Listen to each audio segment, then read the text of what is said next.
अस्सलामुअलैकुम नाज़रीन। ब्रेक पे जाने से पहले बस मैंने ज़हनी और नफ्सियाती पे मैं बात कर रही थी, तो इंशाल्लाह इस चीज़ पे आप ज़रूर काम करें। अपनी बात इन चीज़ों को अगर आप समझ लो तो इंशाल्लाह बहुत सी बीमारी से आप बच सकते हैं। कि छोटी छोटी बातों पे छोटी सी दर्द, जिस्म में अगर कहीं दर्द हो तो उसके लिए या सर के दर्द के लिए भी दवाओं का इस्तेमाल आप फ़ौरी तौर पे ना करें। पहले घर में जो भी नुस्खे हैं आप उसका इस्तेमाल करें, और उस सबसे पहले दुआ और अस्कार का इस्तेमाल उसको आप ज़िक्र करना शुरू कर दें। फिर आप घर के नुस्ख़ों पे जाएं, और जब वो दर्द हद से ज़्यादा आपके हो रहा है, चाहे वो मामूली सर का दर्द भी क्यों ना हो, तो उसके बाद आप क्योंकि डॉक्टर भी 24 आवर्स के बाद 24 घंटों के बाद ही वो आपको दवा देता है कि 24 घंटों के बाद, क्योंकि जो छोटी मोटी बीमारी होती है वो 24 घंटों के अंदर वो ठीक हो जाती है या बेहतर होना शुरू होती है। जैसे जो नज़ला ज़ुकाम हमको मौसम के बदलने से जो होता है, वो नज़ला ज़ुकाम अगर हमने अगर ध्यान दिया होगा तो 2 से 3 दिन के अंदर वो ख़त्म हो जाता है, जिसकी वजह से नाक में से पानी आता है, आँखों से पानी आता है, छींकें बहुत ज़्यादा आती है, बुखार, टेम्परेचर बहुत ज़्यादा होता है। तो ये 2 से 24 से 36 घंटे तक इसका वक्त होता है, उसके बाद ये नॉर्मल टेम्परेचर पर आ जाता है। तो आपने देखा होगा कि डॉक्टर्स 24 आवर्स तक देखते हैं, उसके बाद जब आपने पैरास्टामोल ले लिया उसके 2 दिन के बाद वो आपको एंटीबायोटिक एडवाइस सजेस्ट करते हैं। तो इस बात का ख्याल रखें। छोटे मोटे दर्द के लिए जो हम दवाइयों का इस्तेमाल करते हैं, और सबसे ज़्यादा जो ख़तरनाक है वो जो हम पेन किलर का इस्तेमाल करते हैं बिना किसी वजह के, और पुरानी दवाइयों को हम जो इस्तेमाल करते हैं हमारे नए दर्द के लिए। ज़रूरी नहीं है जो हमको पिछले हफ्ते पेट का दर्द हुआ था वो सेम दवा, वो पेट का सेम दर्द हमको आज हुआ है। तो इस बात का आपको ख्याल रखना है। तो ये फ़र्क समझे कि बीमारियां जो हमारी जो बढ़ रही हैं, जो हमारे जहन में जो बातें आ रही हैं, अभी अगर शुगर की क्रेविंग किसी को ज़्यादा हो जाती है तो उसको ऐसा फ़ील होने लगता है कि मुझे लग रहा है कि मुझे शुगर हो रही है। मतलब हमें लगता है कि हमें शुगर हो रही है क्योंकि हमें क्रेविंग हो रही है शुगर की। फिर वो जाता है डॉक्टर के पास, अपॉइंटमेंट लेता है, ब्लड टेस्ट करवाता है, अल्हम्दुलिल्लाह उसका शुगर नॉर्मल आता है। फिर उसे समझ में आता है। सोचिए अगर हमें क्रेविंग हो गई है, हमको लग रहा है कि हमारा ज़ख़म नहीं सूख रहा है, हमें बहुत ज़्यादा ख़ारिश हो रही है, तो हमने खुद उसको सोच लिया, हमने खुद उसको फ़ाइनल कर लिया कि हमको ये फ़ला फ़ला बीमारी हुई है। खुदा न खास्ता हम डॉक्टर के पास जाए और उसने कह दिया आपको कि हाँ, आपका शुगर लेवल थोड़ा सा बढ़ गया है, लेकिन बॉर्डर लाइन पर है, या आपका कोलेस्ट्रॉल बढ़ गया है पर बॉर्डर लाइन पे है, आप अभी ध्यान दीजिए। सोचिए उसके बाद क्या हाल होगा हमारा। हमारे जहन में वो तारी हो जाएगा कि नहीं, अब मेरा कोलेस्ट्रॉल लेवल बॉर्डर लाइन पर है, या फिर मेरा शुगर अभी यहाँ तक थोड़ा बढ़ा हुआ है, अल्लाह ना करे 2 दिन के बाद ज़्यादा बढ़ जाए। तो उस फिक्र में इंसान का शुगर 1 हफ्ते के बाद ज़्यादा बढ़ जाता है। तो हमने क्या किया, हमने बीमारी को दावत दी, हमने अपनी सेहत के साथ खेल खेला, और हमने बीमारी को कहा कि आ जाए अभी आप। अपने दरवाज़ा खोल दिया, फ़िक्र का, जहन का, बीमारियों का हमने खुद खोला होता है वो। तो ऐसी चीज़ों में आपको सब्र होना चाहिए, हमें इस बात का तवक्कुल होना चाहिए कि इंशाल्लाह बस थोड़ा सा ठीक हो जाएगा, अल्लाह ने चाहा तो ठीक हो जाएगा। तो जो चीज़ कही जाती है उसको पहले समझे कि उन लोगों ने ऐसा क्यों कहा, रिपोर्ट में ऐसा क्यों आया, तो उस चीज़ को समझने हैं हमको। कभी कभी ऐसी बहुत सी बातें सामने आती है कि बिला वजह शख्स अभी मुझे नहीं पता कितनी पुरानी बात है कि अ, एक कोई माँ का न्यूज़ आया था, यहाँ की नहीं थी, कोई बाहर के ही लोग थे, तो उसने अपने बच्चे को बार बार डिसेबल बनाने के लिए, मुझे नहीं पता ये कितनी खबर सच है झूठ है, लेकिन मैंने पढ़ी थी ये बात, न्यूज़पेपर में आई हुई थी कि एक और पता नहीं कौन से लोग थे वो, तो उसने अपने बच्चे को जहनी बीमारी बनाने के लिए उसका स्कैनिंग करा करती थी, जो ऊपर से नीचे तक होती स्कैनिंग। यहाँ पे मना किया, यहाँ से 3 से 4, क्योंकि बच्चों को जब आप स्कैनिंग करते हो, उनका सर का जो स्कैन होता है उसका ये होता है कि एक मुद्दत तक फिर उसको हम नहीं, डॉक्टर्स नहीं करते हैं, उनको रुका दिया जाता है। लेकिन आप उस चीज़ को बार बार चाहे वो स्कैनिंग हो, फिर आप उसको एक्सरे का मशीन, एक्सरे बोल दे, आप पूरी बॉडी को आप चेक करें, तो ये चीज़ बच्चों के लिए भी और बूढ़ों के लिए भी, बुज़ुर्गों के लिए भी ख़तरनाक साबित होती। तो एक उनको गैप दिया जाता है कि आप इतने इतने वक्फे में आकर आप इसको कर सकते हो। तो उसने इस तरह किया कि जब उसको यहाँ पे नहीं हुआ तो वो बाहर गई, फिर वहाँ पे उसने करवाया। ऐसे ही बहुत से उसके सिटिंग करवाते करवाते आखिरकार वो बच्चा ज़हनी तौर पे बीमार हो गया। तो ये देखिए आप कि ये है, दुनिया है, यहाँ पे ये सब चीज़ें चलती हैं। लेकिन हमारे पास अल्लाह ने बहुत सी रहमतें दी है, हम लोगों के पास हर वो चीज़ है। हम सिर्फ दुआ पे ही अपने आप को ठीक कर सकते हैं। अगर हमको नज़र लग गई है और हमने 3 कुल पढ़ के अपने पे दम कर लिया इस यकीन के साथ, तो इंशाल्लाह हमारी जो नज़र है वो उतर जाएगी। तो ये चीज़ अल्लाह ने हमको दी है, ताकत हमको अल्लाह ने दी है, हमारे नबी सल्लल्लाहु अलैहि वसल्लम ने दी है, तो उस ताकत को समझे। एक कॉल है, एक कॉल के बाद हम इंशाल्लाह बात करते हैं। अस्सलाम वालेकुम। अस्सलाम वालेकुम बहन, क्या हाल है? ठीक है जी अल्हम्दुलिल्लाह ठीक है, आप सुनाएं। अच्छा, मेरी ये बात है बहन की, तो 2-3 सवाल है।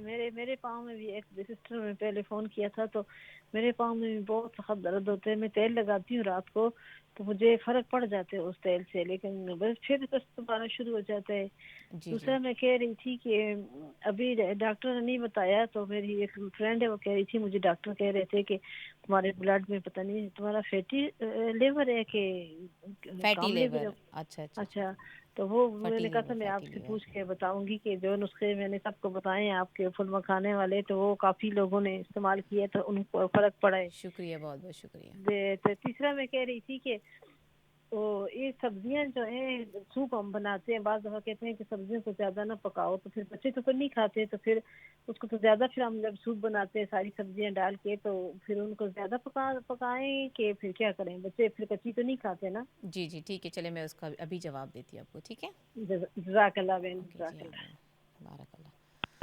जी, तो इन चीज़ों का आप ख़ास करके ख्याल रखें। तो सेहत का जो मतलब है सिर्फ़ ये नहीं है कि आप दवाइयाँ लिए, नुस्खे आज़माएँ। सेहत का मतलब ये भी है कि आप उसको नेमत किस तरह समझेंगे, अपना ख़याल रखें और छोटी-छोटी चीज़ों के लिए दवाओं का, पेन किलर का, एंटीबायोटिक का इस्तेमाल ना करें। जब तक आपकी तबीयत आपका साथ दे रही है, आप उठ बैठ रहे हो, आप खा पी रहे हो, तो ये साइन होता है कि जब आपकी तबीयत अगर ख़राब हो और अगर आप उठ बैठ रहे हो, चल रहे हो, खा पी रहे हो, तो इंशाल्लाह इसका मतलब आप फ़िट है। अस्सलाम वालेकुम। वालेकुम सलाम। जी बोलिए। हाँ, अब मेरे शोल्डर में है ना दर्द है, और मैं ऊपर हाथ नहीं कर सकती। कहाँ पे दर्द है? शोल्डर में? ये जी, शोल्डर, हाथ वाले शोल्डर में। ओके इंशाल्लाह, चले और मैं वो मखाना है ना, थोड़ा सुई है, तो उसको कैसे खाएं? मखाना क्या है? मखाना खाने के लिए आपने बोला था ना, तो वो मखाना थोड़ा सुई है जब।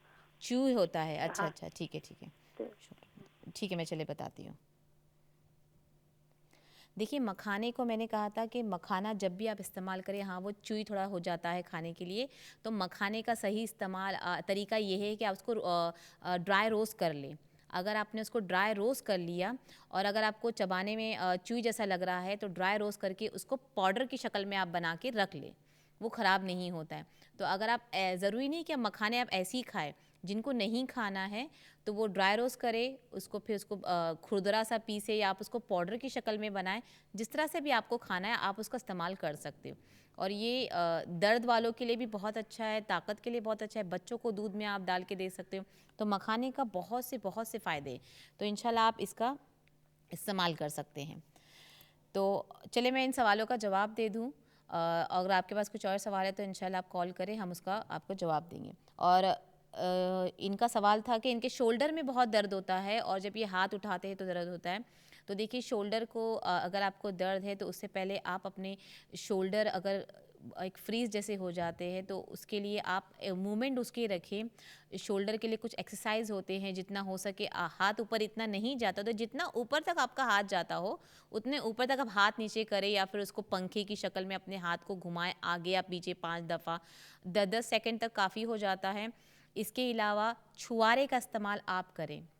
सूखे हुए जो खजूर होते हैं जिनको हम छुआरे कहते हैं, ये पट्ठों के दर्द के लिए और शोल्डर के दर्द के लिए और काफ़ी दर्द के लिए बहुत मुफीद है। तो आप इसका जैसे आपने सूखे हुए खजूर दूध में भिगा के उसको बॉईल करके आप इसका इस्तेमाल करें, या सिर्फ अगर आप खा सकते हो तो आप सूखे हुए खजूर आप इसी भी तरह इंशाल्लाह खाओगे तो इससे भी आपके दर्द में बहुत फ़ायदा पहुँचेगा। और या तो फिर आप रात को उसको सुबह उसको रात को भिगा के सुबह उसको खा लें पानी के साथ, ये भी आपके लिए बहुत मुफीद है। उसके अलावा आप छुआरे के पाउडर बना लें, निकाल के उसको बीज निकाल के उसके पाउडर बनाएं। और देसी घी, 1 चम्मच आपने देसी घी हल्का सा गर्म कर ले और उसमें 1 चम्मच छुआरे का पाउडर डालें, मिक्स करें और उसको रात को सोने से पहले उसको खा लें। जैसे एक छुआरे को आपने एक छुआरा पाउडर बनाना बहुत मुश्किल है, तो आप उसका पाउडर बना के रख ले, कुछ छुआरों का, कुछ सूखे हुए खजूरों का। और जिन किसी को भी दर्द है, पट्टों का दर्द है, कंधों का दर्द है, या उनको तकलीफ़ होती है, आदि नहीं जिस्म हमारा दर्द देता है, तो उसके लिए ये बहुत मुफीद है। लेकिन इसको घी के साथ ही इस्तेमाल करना है, देसी घी, गाय का घी होना चाहिए। आप कोई भी बटर इस्तेमाल ना करें, देसी गाय का घी होना चाहिए। और उसको आपको मिक्स करना है, हल्का सा गर्म घी को करके पाउडर डालें और आप उसको खा लें। उसके ऊपर अगर आपने गर्म दूध पिया तो ये और फ़ायदा आपको इंशाल्लाह पहुंचाएगा, और आपको जो शोल्डर की तकलीफ़ है, जो परेशानी, इंशाल्लाह उससे काफ़ी हद तक आराम भी मिलेगा। तो ये आपका था। अच्छा, ये मुझे जो फ़र्स्ट कॉल आया था तो उन्होंने मुझसे कहा था कॉलर ने कि मैंने कोई मेथी का उनको बालों के लिए बताया था, तो उसको मैं और अच्छे से बताऊं। और उनके जो पाँव में दर्द है उसके लिए अजवाइन का पानी।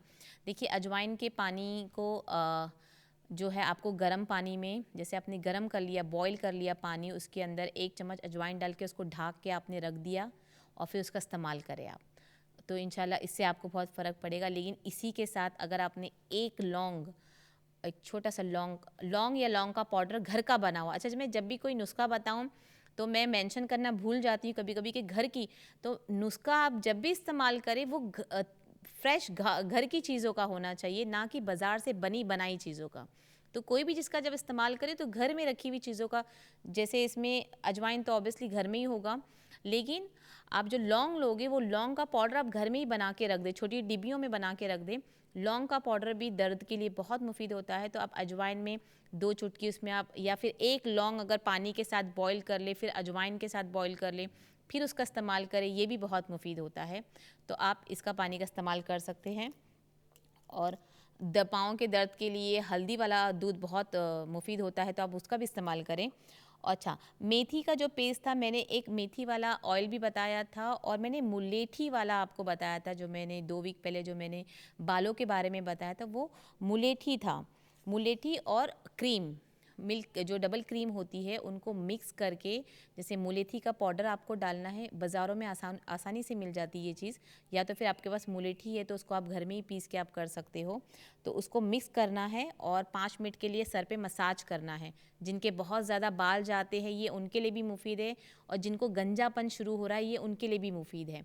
तो जहाँ पे आपको भी लग रहा है जहाँ पे ज़्यादा बाल गए हैं या बाल जा रहे, तो आप बालों को मसाज कर सकते हैं क्रीम और मुलेठी को मिक्स करके, और फिर आपको आपके बाल को धो लेना है। शैम्पू नहीं करे तो बहुत अच्छा है, खाली धो के बाल धो ले बस। उसके अलावा मैंने बताया था, उसके अलावा आंवला का जो पाउडर था, आंवला का, मेथी का पाउडर, इन सब के पाउडर जो है वो करने हैं।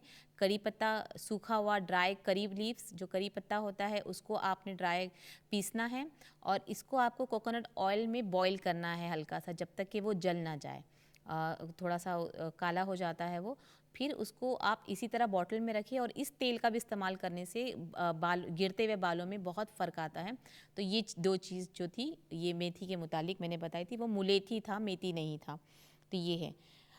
और जो मुझे दूसरा कॉल आया था, इनके भी पाँव में तकलीफ़, इन्होंने बताया कि पाँव में तकलीफ़ है, और ये कंफ्यूज थी कि इनको फैटी लीवर की परेशानी डॉक्टर ने बताया है। और सब्जियों के बारे में कि बच्चों को हम किस तरह खिलाएं। देखिए, सब्जियों का इस्तेमाल जब भी करें आप पहले से उसको बॉईल कर लें।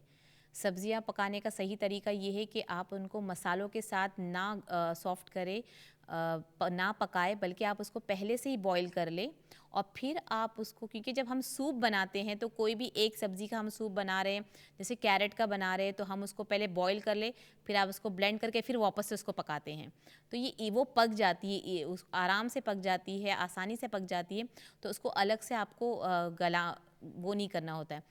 तो उसको बॉयल सब्ज़ी, कोई भी सब्ज़ी उसको पहले बॉईल कर ले और फिर उसका इस्तेमाल करें, तो ये बच्चों के लिए भी अच्छा होता है, बच्चे पसंद करते, क्योंकि पहले से उसको उबाल लेने से उसका जो टेस्ट है वो इतना सब्ज़ी नहीं लगता, जो बच्चे नहीं खाते क्योंकि उसकी स्मेल, बिसान से स्मेल होती है, तो स्मेल की वजह से बच्चे पीछे हट जाते हैं।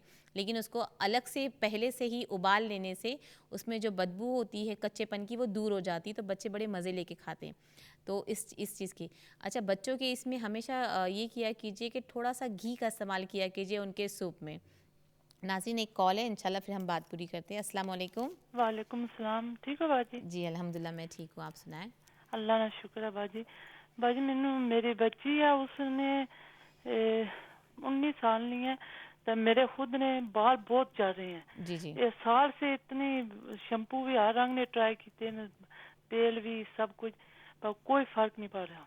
अच्छा चले, आयरन की टैबलेट भी हर चीज खा रहे हैं, पर इतने बाल उसे झड़ गया कि उसकी स्किन भी सामने नजर आ रही है। चले मैं आपको इसके लिए अभी बता देती हूँ, तो आप इंशाल्लाह वो करें, ठीक हो जाएगा, ठीक है। जज़ाकल्लाह बाजी। ओके, तो मैं सब्ज़ी का था, तो बॉईल करके खाएं। फैटी लीवर के बारे में देखिए, अगर आपको डॉक्टर ने कहा है कि फ़ैटी लीवर हो सकता है या नहीं हो सकता है, तो फैटी लीवर के लिए आप जो है गाजर का जो जूस इस्तेमाल करें। गाजर को जूसर नहीं भी है तो आप उसको पहले अच्छे से ग्राइंड कर ले, फिर उसको छान के आप उसका इस्तेमाल करें।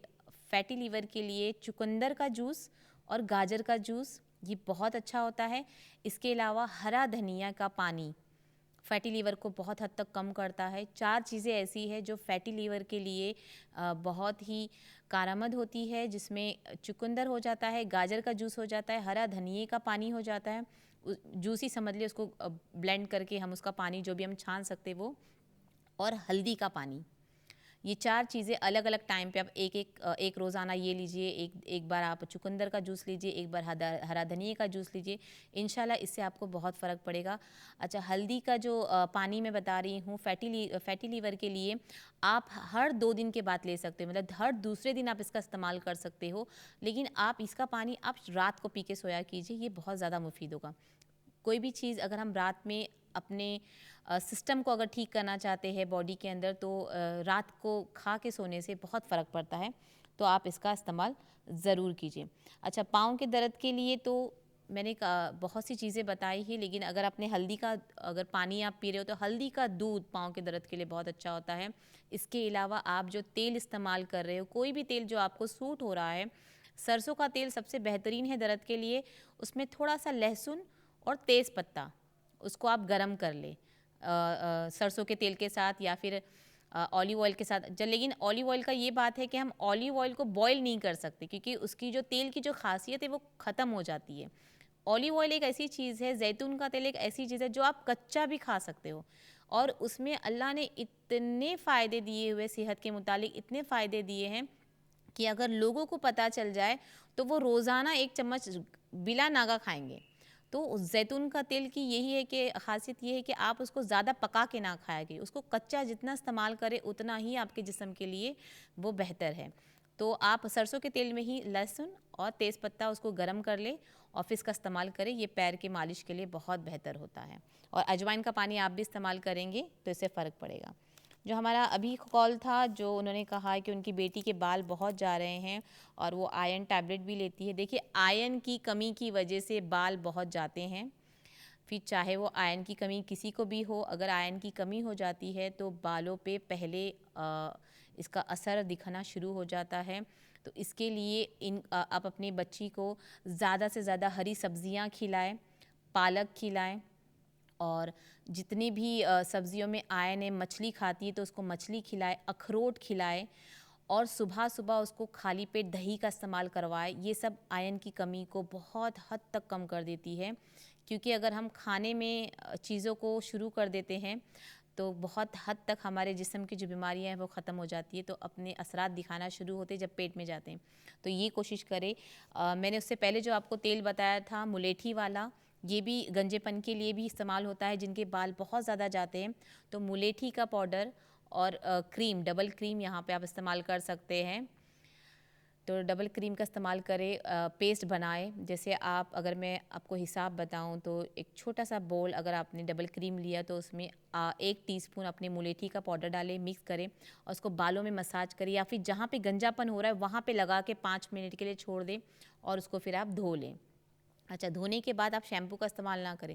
और अगर कोई केमिकल शैम्पू आप इस्तेमाल कर रहे हो तो केमिकल शैम्पू का इस्तेमाल बंद कर दें, क्योंकि ये और बालों को ख़राबी लाता है, बालों को और ख़राब करता है। तो कोशिश करें कि आप ऐसा कोई शैम्पू लगाएं जिसमें केमिकल कम हो, या तो आप रीठा और शिकाकाई और आंवले का शैम्पू घर में ही बनाएं, जो हफ्ते में 2 बार आप इस्तेमाल कर सकते हो। क्योंकि बाल रोज़ाना कोई नहीं धोता है, हफ्ते में 2 से 3 बार ही हर कोई अपने बाल जो है वो धोता है, शैम्पू करता है। तो आप अगर हफ्ते में 1-2 बार इसका शैम्पू बना के इस्तेमाल करोगे तो इंशाल्लाह बहुत फ़र्क पड़ेगा। तो इसका इस्तेमाल करें। लेकिन अभी उम्र तो बहुत छोटी है इन बच्ची की, तो इंशाल्लाह अगर उनका आयरन लेवल ठीक हो जाता है तो आयरन लेवल टैबलेट से ज़्यादा खाने की चीज़ों पे, जो खुराक, जो ग़िज़ा हम खाते हैं, तो किसी को भी अगर आयरन की परेशानी है तो हमें ऐसा करना चाहिए कि हमको अपनी ग़िज़ा पे ख़ास तौर पे ध्यान देना चाहिए। तो जो जो चीज़ों में आयरन ज़्यादा है, जैसे हरी सब्जियां, पालक हो जाए और अखरोट और मच्छी, जिसमें भी आयरन ज़्यादा है उसका इस्तेमाल ज़्यादा। फ्लैक्स सीड आप खा सकते हो, वो भी बहुत अच्छा होता है। तो ये सब का इस्तेमाल उसको बोले ज़्यादा से ज़्यादा करें, तो इंशाल्लाह बहुत फ़र्क पड़ेगा। और उसके लिए बालों के लिए एक चीज़ और मैं बताती हूँ। 1 चम्मच आंवले का पाउडर, 1 चम्मच दही, उसको आपको मिक्स करना है, और 1 चम्मच काली मिर्ची का पाउडर। ये तीनों चीज़ आप मिक्स करें, इसको एक पेस्ट जैसा आपको बनाना है। जैसे बालों के लिए जो हम मास्क बनाते हैं वो मास्क बनाएं, और इसका इस्तेमाल हफ्ते में 1 बार करें। आप आपकी बच्ची से कहें कि आप 1 बार इसका इस्तेमाल करें, इंशाल्लाह इससे भी बहुत फ़र्क पड़ेगा। बालों के बारे में तो मैंने 2 हफ्ते पहले बहुत से, जितना मेरे पास मालूमात थी, जितने मेरे पास नुस्खे थे, मैंने वो सब बताए हैं। तो आप उसको देखें इंशाल्लाह। और एक ख़ास करके तेल मेथी का और कलौंजी के पाउडर का, कोकोनट में ऑयल बना के रखें आप। जब भी आप इस्तेमाल करें तो इस ऑयल का इस्तेमाल करें। थोड़ी सी मेहनत है बालों के लिए, बहुत मेहनत है, क्योंकि बाल हमारे जो, चाहे वो मर्द हजरात हो या हम औरतें हों, बालों को लेके बहुत पॉजिटिव होती हैं। तो बालों का ख्याल बहुत ज़्यादा रखना पड़ता है, तो उसके लिए मेहनत तो लगेगी, ज़ाहिर सी बात है। तो मेहनत तो आपको करनी है। तो मेहनत इस तरह करनी कि तेल का भी इस्तेमाल करें बालों के लिए। बालों को भी ज़रूरत होती है, जिस तरह पेड़ पौधों को ज़रूरत होती है वक्त ब वक्त पानी की और खाद की, वैसे बालों को भी ज़रूरत होती है बवक्त खाद की। जैसे आपने तेल का इस्तेमाल बंद कर दिया, लोगों ने, बच्चे ने तेल नहीं लगाते हैं बालों पर, क्रीम, पता नहीं हेयर स्टाइलिंग जेल लगा लेते हैं, कभी कुछ और जेल लगाते। पहले बच्चे लगाया करते थे, अब बच्चियों ने भी शुरू कर दिया है। तो बालों पे तो असर सबसे पहले होगा। फिर खाना खाते नहीं हैं, फास्ट फूड पे रहते हैं, घर का बना हुआ खाना पसंद नहीं। जितना आप बाहर के तेल का खाना खाते हो सेहत पे उतना ज़्यादा असर हो जाता है। तो ये सब चीज़ें डिफ़िकल्ट होगी, तो बेहतर है कि ये तेल और बालों का जो आपने मास्क बनाना है वो सब आप घरेलू चीज़ें, घरेलू नुस्खे का इस्तेमाल करें। इंशाल्लाह आपके बालों का फ़र्क आपको बहुत आसानी से पता चल जाएगा। तो इन चीज़ों का इस्तेमाल ज़रूर करें। नाज़रीन, हमारे बस प्रोग्राम में कुछ ही वक्त बचा हुआ है, और मैं समझती हूँ कि मैंने सबका सवालों का जवाब दे दिया है। और उसके साथ साथ छोटी सी दरख्वास्त और गुजारिश करूँगी कि हमारी सास की तबीयत बहुत ज़्यादा ख़राब है, तो आप प्लीज़ अपनी दुआ में उनको ज़रूर शामिल करें। कह नहीं सकते किसकी दुआएं कब लग जाए, तो प्लीज़ उनको ज़रूर अपनी दुआओं में याद रखिए और उनकी सेहत के लिए अल्लाह से खूब दुआ करें इंशाल्लाह। और मैं तो अपनी दुआओं में हमेशा आप सबको याद करती हूँ, तो आप भी ज़रूर उनको याद करें। थोड़ी सेहत नाजुक है उनकी, बस उनको दुआओं की ज़रूरत है। तो दुआ की दरख्वास्त है आप सब से, जो भी मुझे देख रहे हैं नाजरीन, तो एक स्पेशल रिक्वेस्ट समझिए मेरी तरफ से कि आप प्लीज़ उनके लिए दुआ करें कि अल्लाह ताला उनको शिफ़ाए कामला अता फ़रमाए और उनको सब्र अता फ़रमाए उनकी इस बीमारी में। तो कोशिश करें। तो आप भी कोशिश करें कि आप अपनी ज़हनी और नफ्सियाती बीमारी से लड़ें, और इंशाल्लाह मुझे यकीन है कि हमें सबको मिलके कोशिश करनी है कि हम अपने बच्चों को वो दौर दें जो दौर हमें अपने बड़े बुज़ुर्ग ने दिया था। हम आज की लाइफ़स्टाइल के पीछे अपने आप को ख़त्म ना करें, अपनी आखिरत को ख़त्म ना करें। इंशाल्लाह फिर मुलाकात होती है। अस्सलामु अलैकुम व रहमतुल्लाहि व बरकातुहू।